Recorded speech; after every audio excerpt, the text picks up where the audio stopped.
For a long time, the General Assembly was resistant to putting manure regulations into statute. I don't think it made a bill until late in 490's life. Why did it take a water crisis for that step to happen? Look, this is something we've been working on for a while, and I'll leave it to these guys to give you a detailed answer. I'm not sure it took the water crisis, but this is a complicated issue. You want to make sure that you're doing science, not emotion. There are a lot of reasons that we had Toledo's water problems.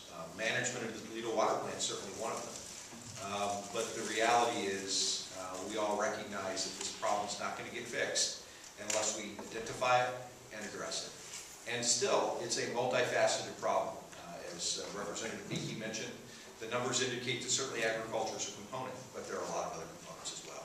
And we're going to continue to try to work on those in a holistic approach to try and get the problem done. Representative Gardner, or Senator Gardner, sorry. I don't want to move you back to those. Depends on the year, Mr. President.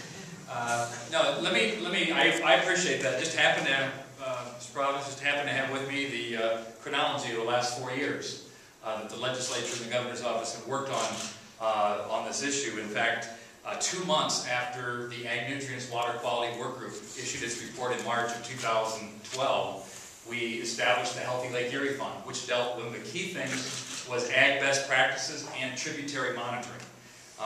We're not going to have a solution unless all the parties agree about the science, about the data. And so we thought it was very important in the last couple of years to get some good data on the phosphorus nutrient loading, nitrogen loading into the tributaries that feed Lake Erie, and that was very important in part in the beginning of the Healthy Lake Erie Fund. Senate Bill 150 happened before Toledo, and a fertilizer program, a certification program that we believe nearly 100% of farmers in Northwest Ohio by April 22 will be fully certified. That's significant, and it's way ahead of schedule. That shows agriculture's interest in being a part of the solution. And then the dredging issue happened in the capital bill prior to August 2nd. That was a $10 million capital plant program, some of which went to Toledo, some of which went to Cleveland, to deal for the first time in Ohio history with the open lake disposal issue. So I would suggest it didn't all start with Toledo on August 2nd, and we'll be glad to provide copies of the chronology. But there's no question that there was heightened interest in this issue late last summer, and we've taken the next meaningful step. Representative Beakey, do you want to add something? Yes, I just want to point out from a historical perspective that management of livestock and poultry began in seriousness over 20 years ago in Ohio.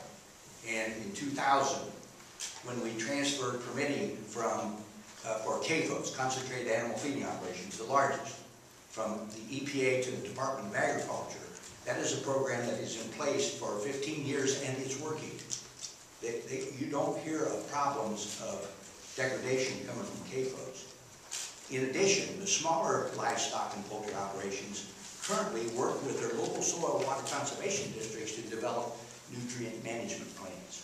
And that's been going on for years. So this is not a new phenomenon. It's stewardship of Ohio farmers with livestock and poultry has been going on for years. Thanks.